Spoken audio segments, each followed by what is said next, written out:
नमस्कार दोस्तों, प्रधानमंत्री मोदी की किसी भी चुनावी रैली या जनसभा में परिवारवाद और भ्रष्टाचार का जिक्र जरूर होता है। उनके हिसाब से उनकी पार्टी को छोड़कर सभी पार्टी भ्रष्टाचारी है, विपक्ष के सभी नेता भ्रष्टाचारी हैं। उनकी बातें सुनकर कई बार ऐसा लगता है कि जिन नेताओं के बारे में मोदी ऐसा आरोप लगाते हैं उन सबको या तो जेल में होना चाहिए या फिर बीजेपी में, जैसा बीते कुछ सालों में हो रहा है। जिन नेताओं पर मोदी बीते 7-8 सालों में भ्रष्टाचार के आरोप लगाते रहे उनमें से दर्जनों नेता अब बीजेपी के पार्टनर हैं, चाहे सरकार में पार्टनर या फिर राज्यों की चुनावी राजनीति में। विपक्ष के कई ऐसे नेताओं को अपनी वॉशिंग मशीन में धोकर और सुखाकर मोदी जी अपने पाले में ले आए। हाल ही में बीजेपी के नए पार्टनर बने अजीत पवार, वही अजीत पवार जिनकी पार्टी को प्रधानमंत्री मोदी नेचुरली करप्ट पार्टी कहा करते थे, तो नेचुरली करप्ट कुनबा अब बीजेपी की साझा सरकार में है। और नेचुरली करप्ट पार्टी के अहम चेहरे जिन्हें मोदी करप्ट कहा करते थे अब महाराष्ट्र की साझा सरकार में डिप्टी सीएम और वित्त मंत्री हैं। मोदी जिन लोगों को 70,000 करोड़ की चोरी करने वाला भ्रष्टाचारी कहते थे हाल तक, उन्हें अब मोदी जी ने महाराष्ट्र का खजाना मंत्री बना दिया है। खजाने की चाबी अब उन्हीं के पास है जिनके खिलाफ प्रधानमंत्री मोदी भाषण दिया करते थे, उनके अपराध गिनाया करते थे, उनका भ्रष्टाचार गिनाया करते थे। अब वही अजीत पवार कल दिल्ली आने वाले हैं, आम बैठक है, मोदी जी से मिलने वाले हैं, उनकी खास मुलाकात होने वाली है। अब जरा सोचिए, मोदी की कथनी और करनी में कितना फर्क है। न खाऊंगा न खाने दूंगा जैसे जुमले उछालना एक बात है, और विपक्ष के पीछे ईडी, सीबीआई और इनकम टैक्स छोड़कर उन्हें अपने साथ खाने के टेबल पर एक ही साथ खाने के लिए बुला लेना दूसरी बात। खैर, इस पर मैं कई बार बात कर चुका हूं। कल दिल्ली में अहम बैठक, कई चेहरे होंगे एनडीए के नए नए पार्टनर, साझेदार। तो मोदी जी के इस मुद्दे पर कहे का पोस्टमार्टम मैं पहले भी कई बार कर चुका हूं, भ्रष्टाचार के मुद्दे पर। आज जरा परिवारवाद की बात कर लेते हैं। गौर से देखिए और सुनिए, ताकि आपको कोई भी अगर बीजेपी का ऐसा मोदी जी का पक्का वाला भक्त किसी चौराहे पर, चौक पर, पार्क में, कहीं भी भाषण मोदी जी का सुनकर ज्ञान देता दिखे तो उसको बीजेपी की भी असलियत जरूर बताइएगा। यह अब आप लोगों की भी ड्यूटी है। तो स्क्रीन पर जो आप देख रहे हैं यह मोदी जी के हाल के भाषणों की हेडलाइन है। परिवारवाद राष्ट्र के लिए घातक है, जिसका शुद्धिकरण जरूरी है। अब मैं इसी वीडियो में आगे आपको बताने वाला हूं कि मोदी जी, अमित शाह जी, जेपी नड्डा जी कैसे परिवारवाद से शुद्धिकरण कर रहे हैं जो भाषण में बोलते हैं। तो बहुत अहम है यह वीडियो।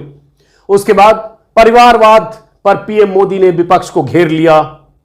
विपक्ष परिवार के नाम पर वोट मांगता है। वंशवाद की राजनीति से भ्रष्टाचार को बढ़ावा, ऐसे लोगों को जोड़े जिनका परिवार राजनीति में नहीं। देखिए कितनी अच्छी बात मोदी जी ने कहा, कितनी अच्छी बात कही। ऐसे लोगों को जोड़े जिनका परिवार राजनीति में नहीं। सुनने में एकदम संतवाणी। इसी तरह का एक और है, यहां भी भ्रष्टाचार और परिवारवाद, यहां भी परिवारवाद की राजनीति से निकल सके बाहर। यहां भी जहां परिवारवाद का होता है, परिवारवाद होता है, वहीं करप्शन तेलंगाना में। तो ये अलग अलग जगह मोदी जी के भाषण है। अब ये परिवारवाद पर जो मोदी जी इतना बोलते हैं, जेपी नड्डा, अमित शाह बोलते हैं, तो जरा देखिए हकीकत क्या है। और अभी ताजा मिसाल 24 घंटे के भीतर भी कुछ तस्वीरें आई, उस पर भी बात करेंगे। अब ये आज के अखबार की खबर है, हिंदुस्तान अखबार में है, अमर उजाला में, अलग अलग अखबार जो भी आपको दिखाओगे सारी चीजें आज छपी है। अब क्या है, जैसे ये खबर, और क्यों मुझे ये वीडियो करने को मजबूर होना पड़ा, जब ये पढ़ता हूं बेचैन हो जाता हूं, कोई बताए तो सही आप लोगों को। अब ये जेपी नड्डा के हवाले से खबर है, ये मेरे ख्याल से दैनिक हिंदुस्तान में है। वंशवाद के लिए जुट रहा विपक्ष, जेपी नड्डा। मतलब विपक्ष जो जुट रहा है वंशवाद के लिए जुट रहा है, चूंकि विपक्षी दलों की बैठक होनी है बेंगलुरु में आजकल।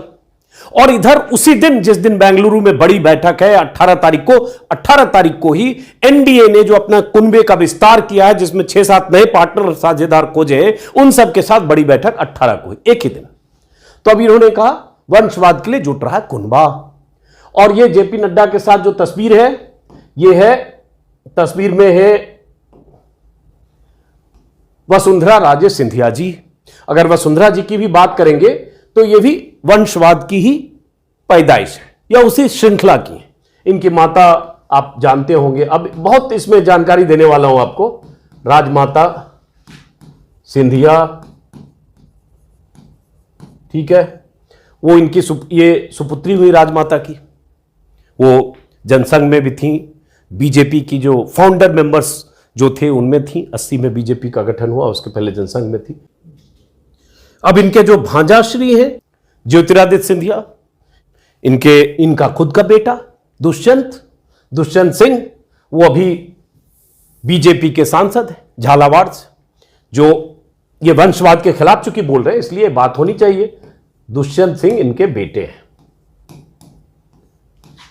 ये सांसद है बीजेपी के, बीजेपी एमपी है। अभी कुछ तस्वीरों पर आएंगे, आगे बहुत कुछ है, चलिए इस पर भी हम आगे ही बात करते हैं। उसके बाद दूसरी खबर है जिसमें दिख रहा है योगी मंत्रिमंडल का विस्तार संभव, राजभर बनेंगे मंत्री। तो राजभर कौन है? ओपी राजभर, सुहेलदेव पार्टी है, यूपी में फ्लिप फ्लॉप करते रहते हैं, कभी इधर कभी उधर। उनके बयानों के बहुत सारे वीडियो कल अचानक वायरल हो रहे थे, वो वीडियो मैं आपको दिखाऊंगा, बड़ा रंगारंग वीडियो है, रंगारंग बयान, बहुत मजा आएगा सुनकर। तो ओपी राजभर साहब 2017 में योगी जी के साथ थे, योगी जी की सरकार में मंत्री भी बने। 2 ही साल में खटपट किया, बयानबाजियां बहुत की, सरकार से बाहर हुए, फिर पोस्टरिंग करते रहे और उसके बाद 2022 के पहले अखिलेश के साथ पार्टनर हुए। अखिलेश के साथ चुनाव में साझेदारी हुई, लड़े, इनके बेटे भी लड़े, जो बेटे ये सुपुत्र ये चुनाव लड़े, जो हार गए शिवपुर कंस्टिट्यूंसी से। और राजभर जी अब आ गए हैं बीजेपी के साथ। तो अमित शाह के साथ उनकी मुलाकात हुई और इस मुलाकात की ये तस्वीर अमित शाह ने भी ट्वीट की है कल, और राजभर साहब ने तो कहा ही, और अखबार में अब खबर आ गई जिसके मुताबिक ये राजभर साहब ये योगी मंत्रिमंडल में मंत्री बनेंगे। तो ये डील इनकी हो गई है। योगी जी बैठे हैं लखनऊ में, डील यहां कर रहे हैं अमित शाह, लेकिन डील हो गई। अब क्या है, ये जो सुपुत्र है, चूंकि वंशवाद, परिवारवाद, इस पर मोदी जी बहुत बोलते हैं, तो राजभर साहब के 2 बेटे हैं। इनका नाम है अरविंद राजभर,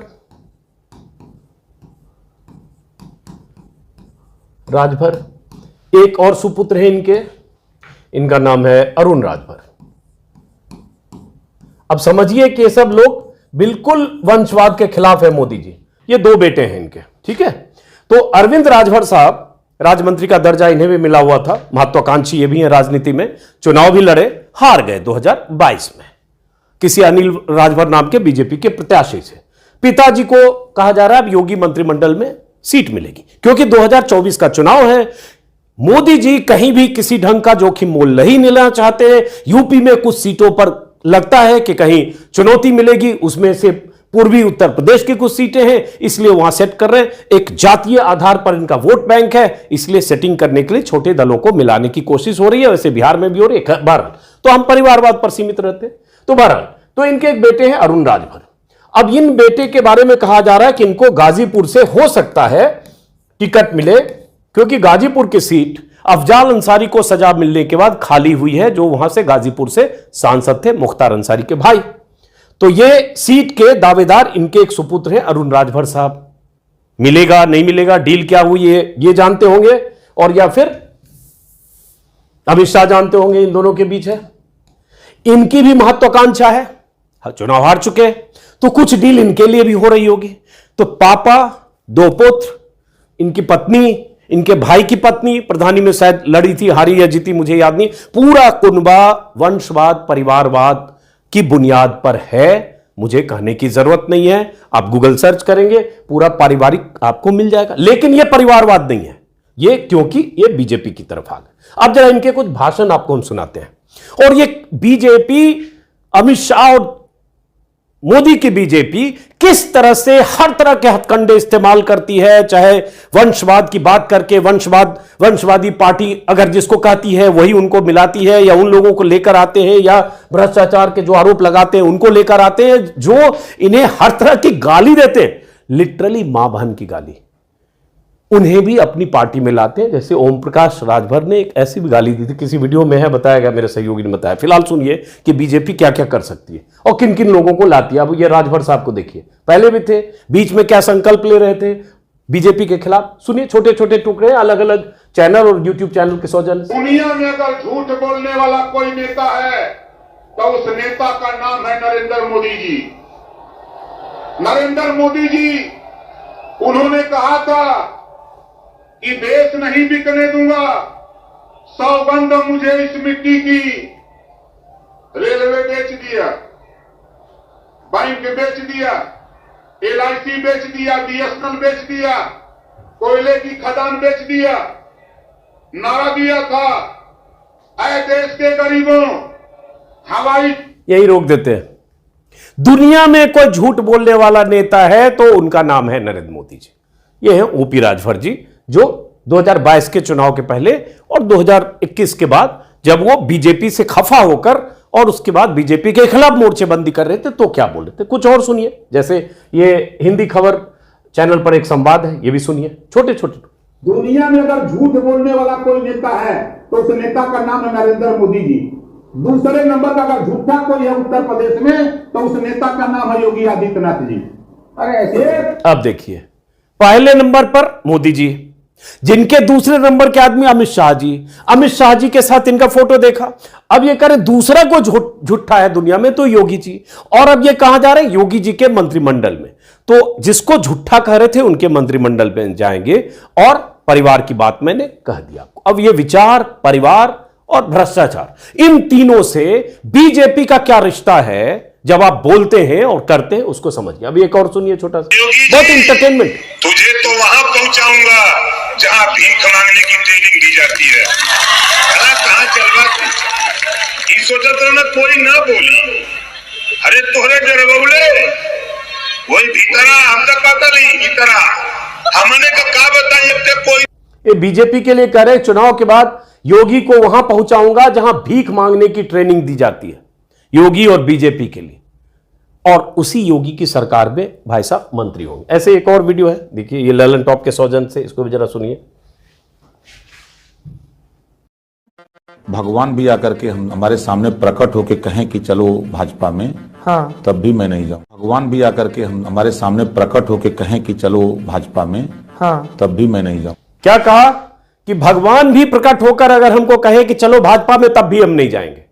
और इस कहे के ज्यादा दिन नहीं हुए हैं, 2022 के शुरुआती महीनों में या 2021 के आखिरी महीने में, पक्का नहीं पता इंटरव्यू कब होगा, लेकिन मान लीजिए 2022 चुनाव के पहले, मार्च में चुनाव हुआ और अभी हम 2023 में।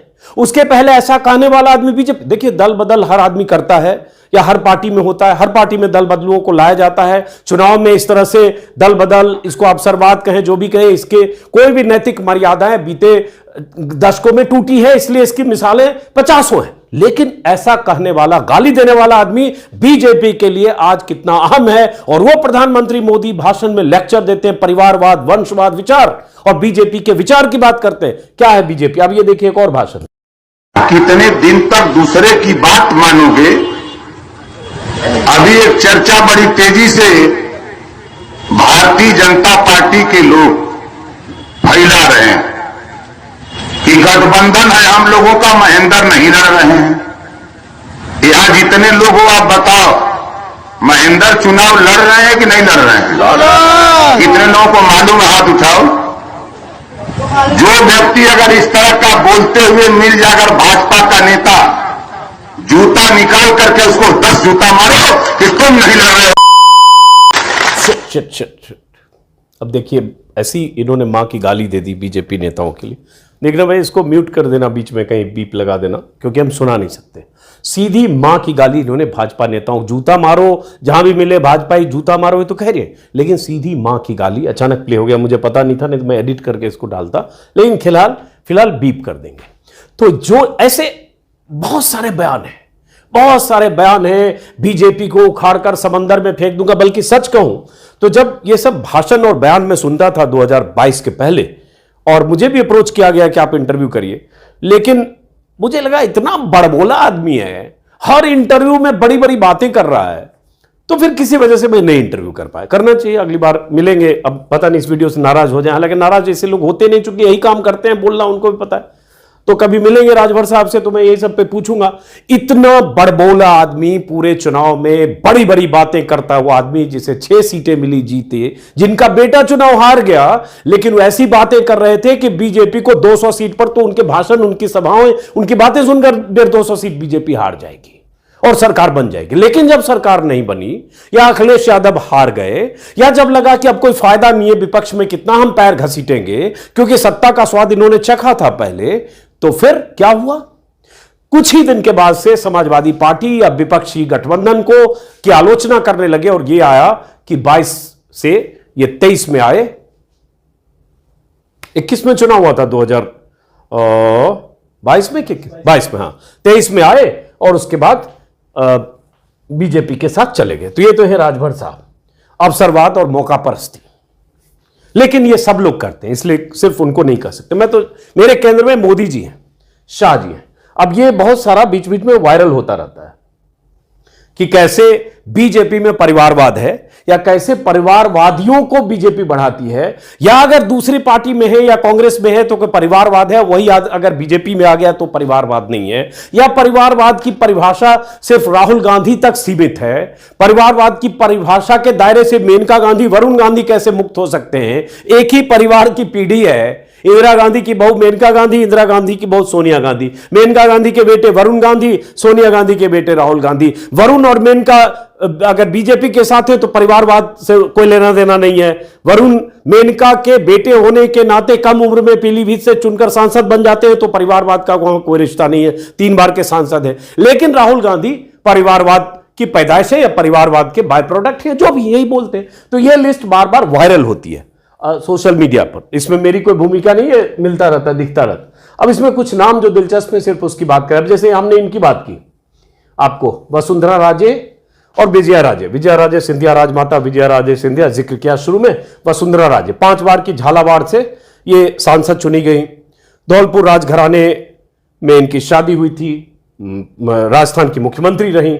लेकिन जब तक ये सांसद चुनी गई ठीक, लेकिन जब ये राज्य की राजनीति में मुख्यमंत्री बनी और जब इनकी दिलचस्पी हो गई कि अब राज्य की राजनीति में होना है, तो उन्होंने उस धौलपुर की सीट को, माफ करें झालावाड़ की सीट को, जहां से ये 5 बार जीती थी, अपने बेटे सुपुत्र दुष्यंत सिंह को वहां से उम्मीदवार बनाया। और ये तस्वीर आपको जो दूसरी दिख रही है इसमें, ये दुष्यंत सिंह है। थोड़ा बड़ा कर दें देखने के लिए। अब ये दुष्यंत सिंह है जो वसुंधरा राजे के बेटे हैं, और ये विदेश में पढ़े, बाहर से आए और सीधे सांसद का चुनाव लड़े। 2003 में पहले बीजेपी इन्होंने ज्वाइन की और 2004 में चुनाव लड़े और जीत गए। और दुष्यंत अभी 4 बार, मेरे ख्याल से अगर मैं सही बोल रहा हूं, 4 बार बीजेपी के सांसद हैं। अब जरा सोचिए कि दुष्यंत सिंह अगर वसुंधरा राजे के बेटे नहीं होते तो क्या ऐसे सांसद बन जाते? बाहर से, विदेश से पढ़कर आते ही उनको सांसद का टिकट बीजेपी जैसी बड़ी पार्टी से, जो सत्ता में थी 98 से लेकर 2004 तक, उस सत्ताधारी मां उनकी केंद्रीय मंत्री थी वाजपेयी की सरकार में, क्योंकि केंद्रीय राजनीति में थी, बाद में राज्य की राजनीति में गई। वाजपेयी की सरकार में मंत्री के बेटे को टिकट मिला और उसके बाद दुष्यंत सिंह सांसद बने और लगातार सांसद। उसके बाद ऐसे बहुत सारे नाम हैं। हम पीयूष गोयल का जिक्र बार बार होता है, जो केंद्र सरकार में मंत्री हैं, वेद प्रकाश गोयल के बेटे थे। गोपीनाथ मुंडे। अब चूंकि बात बीजेपी की, और ये इसलिए मैं दिखा रहा हूं ताकि, मैंने कहा ना कि आपको कोई बीजेपी वाला कहे कि बीजेपी में तो एकदम वंशवाद नहीं होता है, तो ये सब आपको दिखाने बताने की बात है। अब गोपीनाथ मुंडे अच्छे बड़े नेता थे, ओबीसी लीडर, महाराष्ट्र के डिप्टी सीएम थे, मुख्यमंत्री पद के दावेदार थे। मैं तो मिला भी हूं 90 के दशक में, ठीक ठाक इनका असर था और मैं अच्छा लीडर मानता था इनको। सड़क हादसे में इनकी मौत हो गई और उसके बाद इनकी मौत के बाद पंकजा मुंडे और इनकी दूसरी बेटी प्रीतम मुंडे, दोनों को बीजेपी ने उठाया, पिक किया और राजनीति में आगे बढ़ाया। पंकजा मुंडे 2014 में शायद फडणवीस की जब सरकार बनी तो पंकजा मुंडे सीधे मंत्री बनी, विधायक बनी और मंत्री बनी, और हालांकि इन पर आरोप भी लगे, उसमें कुछ चिक्की घोटाला हुआ था अगर मुझे ठीक से याद है। दूसरी इनकी सिस्टर है प्रीतम मुंडे, गोपीनाथ मुंडे की दूसरी बेटी प्रीतम मुंडे। प्रीतम मुंडे को बीजेपी ने सीधे लोकसभा का टिकट दिया और प्रीतम मुंडे सांसद बनी, मेरे ख्याल से 2 बार सांसद बनी, 14 और 19 में। तो इनकी 2 बेटियां पिता के मौत के बाद विरासत संभालती हुई एक राज्य में राजनीति में सक्रिय हुई मंत्री बन गई और ये एमपी बन गई बीजेपी की, अभी भी एमपी है, तो क्या ये परिवारवाद नहीं है? अगर ये दोनों बेटियां इनकी नहीं होती और असामयिक निधन नहीं होता, वो सहानुभूति नहीं होती और उसके आधार पर बीजेपी ने टिकट नहीं दिया होता, तो क्या ये राजनीति में एक मंत्री और एक सांसद होती? ये सवाल है, सोचने की बात। मैं इन दोनों की योग्यता पर कोई सवाल नहीं उठा रहा हूं, मैं उस मौके पर सवाल उठा रहा हूं जिस मौके को परिवारवाद या जिसकी मेहनत को भी, जो कई बार किसी परिवार का वारिस हो सकता है, लेकिन उसने अपनी मेहनत से 20 साल 15 साल 25 साल राजनीतिक तौर पर सक्रियता से अपनी जमीन तैयार की, लेकिन उसको आप सिर्फ परिवारवाद की उपज कहकर खारिज करते हो, तो अपने परिवारवाद या अपने पारिवारिक कुनबे की भी बात होनी चाहिए। मैं सिर्फ इतनी बात कर रहा हूं क्योंकि राहुल गांधी ने बीते 20 सालों में 15 सालों में अपनी एक जगह बनाई है। 2004 से सांसद रहे और खासतौर से बीते 7-8 सालों में, तो उस जगह को जो राहुल गांधी ने बनाई, भारत जोड़ो यात्रा हो या इतनी यात्रा मणिपुर तक जहां प्रधानमंत्री को जाना चाहिए था वहां राहुल गांधी हुआ है। ऐसी कई जगहों पर जहां प्रधानमंत्री को दौरे करने चाहिए वहां राहुल गांधी हो आते और बीजेपी को इस पर भी नाराजगी है। इसलिए खारिज करो हर बार वंशवाद परिवारवाद, भ्रष्टाचार तो कहते ही है। तो सवाल उठता है क्या आपके भीतर नहीं है? अब वही जो मैंने शुरू में कहा, मेनका और वरुण की बात, उसी परिवार की मेनका है, उसी परिवार के वरुण है, परिवार की दो शाखाएं हैं दोनों के। मतलब इंदिरा गांधी के समय ही संजय गांधी के निधन के बाद मेनका से इंदिरा गांधी का झगड़ा हुआ, परिवार से अलग हुई, उन्होंने अलग अपनी राजनीतिक जमीन बनाने की तैयारी कोशिश की, शायद संजय विचार मंच बनाया था, उसके बाद और भी उनकी सक्रियता रही, फिर जनता दल में आई, जनता दल से चुनाव लड़ी, जनता दल की सरकार में भी मंत्री रही वो, और उसके बाद बीजेपी से जुड़ी वाजपेयी के दौर में, और उसके बाद वाजपेयी सरकार में मंत्री रही। उसके बाद फिर लगातार सांसद पीलीभीत से, बीच में सुल्तानपुर गए, अभी भी सुल्तानपुर से सांसद है, और 2014 से 2019 तक मोदी सरकार में भी मंत्री थी, अब नहीं। वरुण पीलीभीत से 2014 में सीधे चुनाव लड़े, जो उनकी माताजी की सीट थी। उसके बाद फिर बीच में सुल्तानपुर गए, 2014 नहीं, माफ करें, 2009 में वरुण गांधी लड़े पीलीभीत से, 2014 में लड़े सुल्तानपुर से, अभी पीलीभीत से हूं। डेटा बोलते समय हो सकता है कुछ कंफ्यूजन हो, माफ करेंगे। तो बहरहाल, लेकिन बात यह है कि क्या यह फिर परिवारवाद नहीं है? अगर राहुल गांधी या बाकी लोग जो दूसरे खेमे में हैं, जो अपोजिशन में है, वो परिवारवाद है, तो ये क्या? अब ये तस्वीर प्रमोद महाजन और उनकी बेटी पूनम महाजन। प्रमोद महाजन की हत्या उनके भाई ने कर दी थी, और उनकी हत्या शायद 2006, और उसके बाद पूनम महाजन राजनीति में आई, 2006 ही था मेरे ख्याल से। उसके बाद पूनम महाजन राजनीति में आई, और उसके बाद पूनम महाजन उस समय, जिस समय राजनीति में आई, बीजेपी ज्वाइन किया, उस समय 26 साल पूनम महाजन की उम्र थी, बीजेपी ने उनको बढ़ाया। उसके बाद कुछ दिनों के बाद 2009 में उन्हें घाटकोपर से टिकट दिया बीजेपी ने, उस चुनाव में हार गई असेंबली का। राम कदम एक एमएनएस के नेता थे, उनसे हारी, लेकिन फिर भी पार्टी में उनकी हैसियत बढ़ती रही, नेताओं का आशीर्वाद मिलता रहा, और राष्ट्रीय राजनीति में, बीजेपी के राष्ट्रीय राजनीति में राष्ट्रीय सचिव बनी, और 2014 में वो लोकसभा का उन्हें सीधे टिकट दिया गया मुंबई नॉर्थ से, जहां संजय दत्त की बेटी प्रिया दत्त चुनाव लड़ती थी, लड़ी भी, जीती भी, 2014 भी, 2019 भी, अभी सांसद है। अब सोचिए कि अगर प्रमोद महाजन की बेटी नहीं होती पूनम महाजन, तो क्या पूनम महाजन को इतनी कम उम्र में, 26 साल 27 साल की उम्र में बीजेपी से असेंबली का टिकट मिल जाता, और उसके 32 साल या उसके 33 साल की उम्र में या 31 साल की उम्र में क्या सीधे लोकसभा का टिकट मिल जाता? और क्या उसके बाद बीजेपी की पूरी ताकत मशीनरी नहीं होती तो क्या 2 बार ऐसे सांसद बन जाती? क्या यह वंशवाद नहीं है? एक पिता जो बीजेपी का कद्दावर नेता था, उस पिता की विरासत को इन्होंने बढ़ाया। मैं फिर कहूंगा, इनकी योग्यता, इनकी राजनीतिक जो जमीन तैयार करने में, बनाए रखने में जो इन्होंने मेहनत की, मैं कहीं उस पर सवाल नहीं उठा रहा हूं, लेकिन विरासत मिली और उस विरासत का फायदा इन्हें मिला, मैं इतनी बात कर रहा हूं। अब नीचे तस्वीर देख रहे हैं, ये धूमल का, प्रेम कुमार धूमल और उनके बेटे अनुराग ठाकुर। अनुराग ठाकुर केंद्र में मंत्री हैं, अभी तो सूचना प्रसारण मंत्री हैं। प्रेम कुमार धूमल हिमाचल के मुख्यमंत्री थे। क्या इन्हें फायदा नहीं मिला मुख्यमंत्री के बेटा होने का, या बीजेपी में एक कद्दावर नेता पुत्र होने का? ऐसे बहुत सारे नाम हैं। यशवंत सिन्हा तो चलो खुद ही बाहर है, बीजेपी में कभी वाजपेयी सरकार में विदेश मंत्री थे, वित्त मंत्री थे, लेकिन अभी तो वो बाहर है। जयंत सिन्हा उनके पुत्र हैं, उनकी भी अभी बहुत ज्यादा पार्टी में चल नहीं रही है, वो भी उनके भी एक तरह से बुरे दिन। रमन सिंह के बेटे का भी जिक्र है। तो ऐसे बहुत सारी तस्वीरें आती रहती है। अब जैसे विजय गोयल की बात होती है, उनके पिता चरतीलाल गोयल थे। सुंदरलाल पटवा के बेटे कैलाश विजय वर्गीय का जिक्र होता है, उनका बेटा आकाश विजय वर्गीय डंडा उंडा चलाते हुए मारपीट करते हुए देखे गए थे।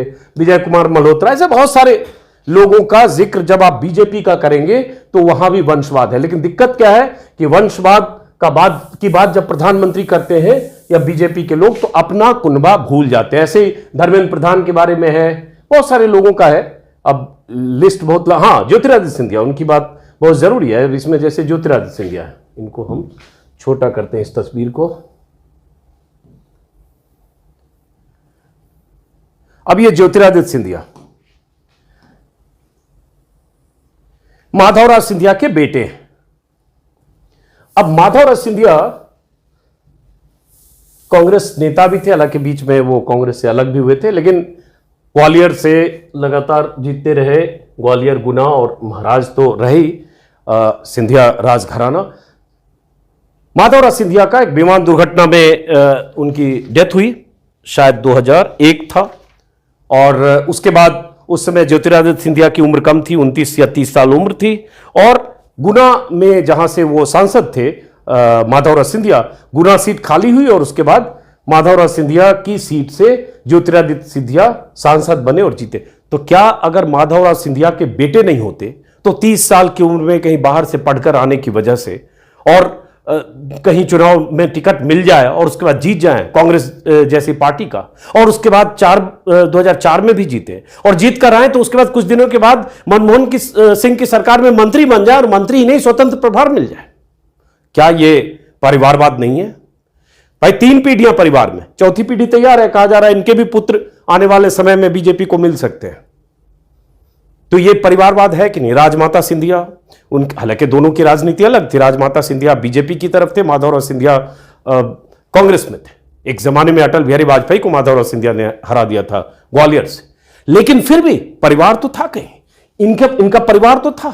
आज ज्योतिरादित्य सिंधिया बीजेपी के न सिर्फ ठीक ठाक मध्य प्रदेश में बीजेपी के कद्दावर नेता माने जाते हैं, केंद्र में मंत्री हैं, केंद्र में उनको अहम जिम्मेदारी दी गई। और कैसे वो बीजेपी में आए वो कहानी तो आप जानते हैं। वो भी एक अवसरवाद है कि आप बीजेपी के खिलाफ राजनीति करते करते एक समय ऐसा आता है कि आप बीजेपी ऐसे लोगों को टैप करती है और उसके बाद अपनी पाले में लाती है। और कैसे मध्य प्रदेश में सरकार गिराई गई कमलनाथ की, और कैसे ज्योतिरादित्य सिंधिया का कुनबा आया, और कैसे एमपी में फिर शिवराज सिंह चौहान गद्दी पर आए, ये इतिहास। अब ये केंद्र में मंत्री हैं और इनके साथ जो बागी हैं वो वहां, हम उस पर अभी विस्तार से नहीं जा रहे। अब ये सीपीएन सिंह और आरपीएन सिंह। आरपीएन सिंह पडरौना राज परिवार के वारिस हैं। इनके फादर सीपीएन सिंह कुशीनगर से सांसद थे, 80 के दशक में इंदिरा गांधी के मंत्री थे। आरपीएन सिंह भी अगर इनके पुत्र नहीं होते, राजनीतिक परवरिश नहीं होती, राजनीतिक विरासत नहीं होती, तो क्या पता क्या होते। फिर भी मैं कहूंगा इनका श्रेय देता हूं। मैं सिर्फ बताने की कोशिश कर रहा हूं कि जब आप वहां सिर्फ परिवारवाद और वंशवाद कहकर विरोधी खेमे को खारिज करेंगे, विपक्षी दलों को खारिज करेंगे, तो अपने गिरेबान में भी झांकना चाहिए कि आपके पास कौन लोग हैं। और ये अगर वंशवाद की पैदाइश है तो कांग्रेस में थे, ऐसे बहुत सारे कांग्रेस में थे वो सब, और वो सब आज बहुत सारे उसमें बीजेपी के खेमे में। तो पडरौना से मेरे ख्याल से 4 या 5 बार शायद जीते। उसके बाद लोकसभा चुनाव जीते 2009 में, केंद्र में मंत्री रहे मनमोहन सरकार में, 14 में हारे और 19 में हारे, 2 बार हार गए। इन्हें लगा अब राजनीति में हमारे पास कांग्रेस में जगह नहीं है। जिस कांग्रेस में रहते हुए बीजेपी और मोदी पर हमला करते रहे, उसी बीजेपी में अब चले गए और बीजेपी के नेता हैं। तो यह है आरपीएन सिंह। एक और इधर चेहरा दिख रहा है, जितिन प्रसाद। अब ये जितिन प्रसाद है, ये भी योगी सरकार में मंत्री हैं।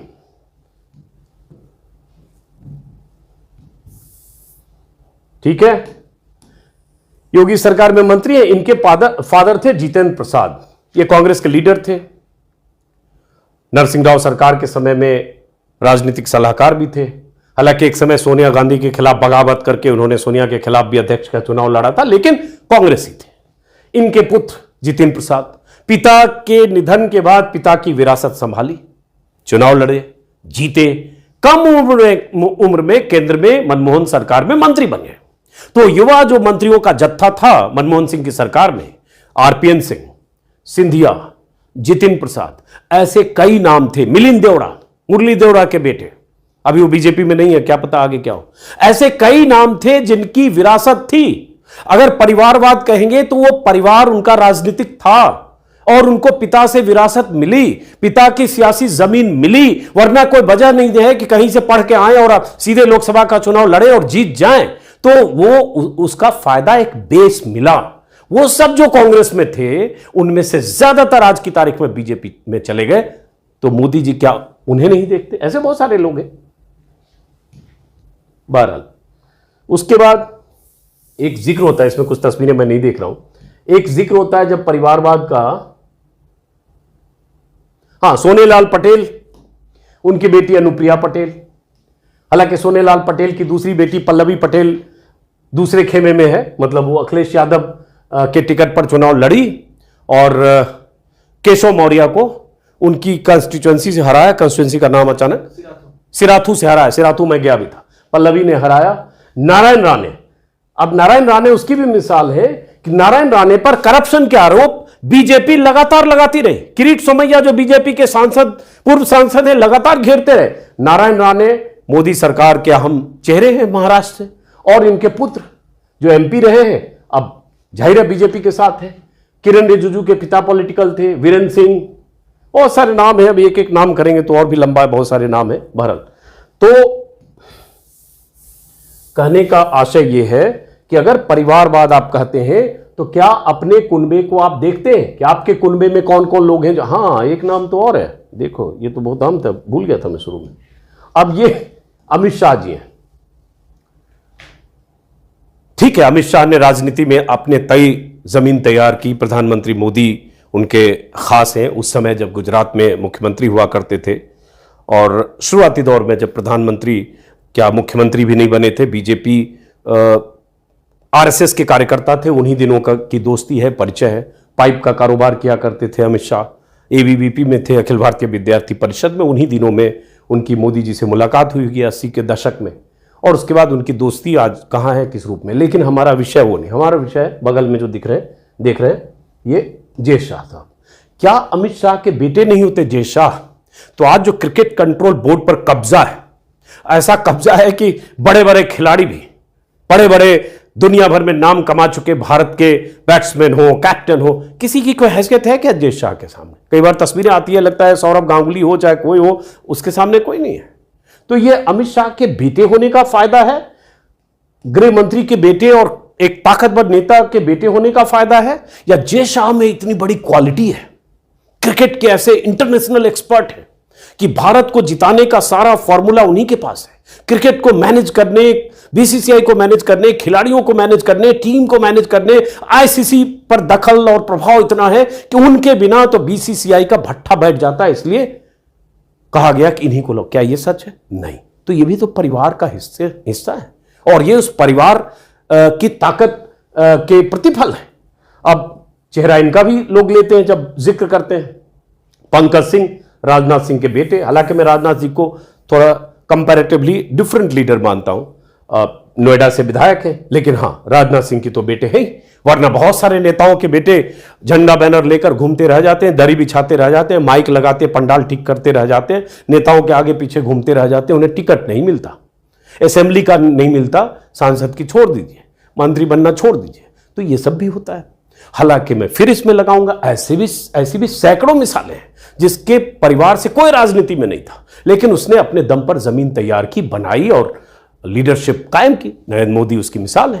तो ऐसी मिसालें, मैं ये सिर्फ बार बार कहने की कोशिश कर रहा हूं कि आप दूसरों को सिर्फ परिवारवाद के आधार पर खारिज करने से पहले अपने गिरेबान में भी झांकिए कि आपके पास ऐसे कितने लोग हैं, और अगर परिवारवाद सिर्फ कांग्रेस या विपक्ष या आरजेडी में है तो आपके कुनबे में अगर 3 पीढ़ियां हैं तो वो परिवारवाद है कि नहीं। अगर अकाली दल आपका पार्टनर है तो वो परिवारवाद है कि नहीं। प्रकाश सिंह बादल का बेटा सुखबीर बादल, उनकी पत्नी कैबिनेट में, एक समय था कि पिता पुत्र दोनों, एक सीएम एक डिप्टी सीएम, तो वो परिवारवाद है कि नहीं है? एक परिवार से तीन और तीनों के तीन सत्ता में, परिवारवाद है कि नहीं? और अभी एक और नाम बहुत चर्चा में, रामविलास पासवान, बिहार के नेता, बड़े दिग्गज।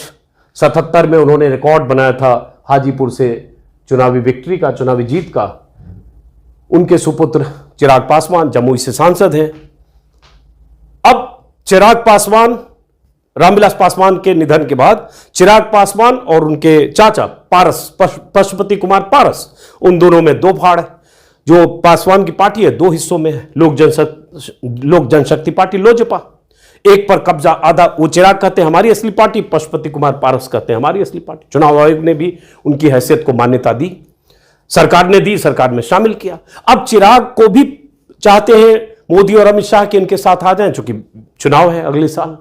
तो चिराग पासवान, उनके पिता रामविलास पासवान, पशुपति कुमार पारस, उनके भाई रामविलास पासवान, चिराग पासवान चाचा भतीजा, रामविलास पासवान के एक और भाई रामचंद्र पासवान, उनके बेटे प्रिंस पासवान।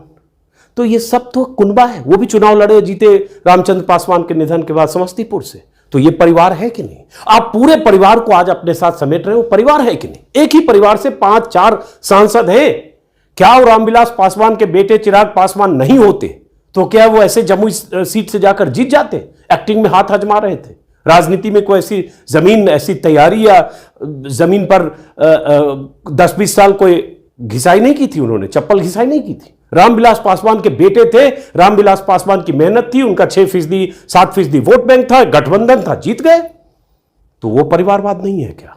तो ऐसे बहुत सारे लोग, वीडियो बहुत लंबा हो सकता है, ये मिसालों की कमी नहीं है जो बीजेपी और इसमें है, लेकिन फिलहाल ये कि जो मैंने कहा कि अगली बार कभी भी अगर आपको बीजेपी के लोग परिवारवाद का और ये सब मोदी जी के भाषण के हवाले से जिक्र करें तो आप ये सब मिसालें उनको बता सकते हैं कि भाई बीजेपी में और बहुत सारे लोग हैं। वीडियो लंबा होगा तो इसलिए फिलहाल, और एक नैतिक बात, जितनी नैतिकता की दुहाई प्रधानमंत्री मोदी देते हैं, जब उनकी पार्टी इस तरह से लोगों को शामिल करती है या फैसले करती है या चुनाव में जिस तरह के हथकंडे अपनाती है, उससे नैतिकता का दूर दूर तक कोई रिश्ता नहीं। मोरालिटी नाम की कोई चीज नहीं। कहने की बात है, जुमले में जो भी आप कहें, न खाऊंगा न खाने दूंगा, जो खा लिया है सब मेरे पास सबको आने दूंगा, अगर उनके हिसाब से खाया है तो। फिलहाल इस वीडियो को खत्म करते हैं।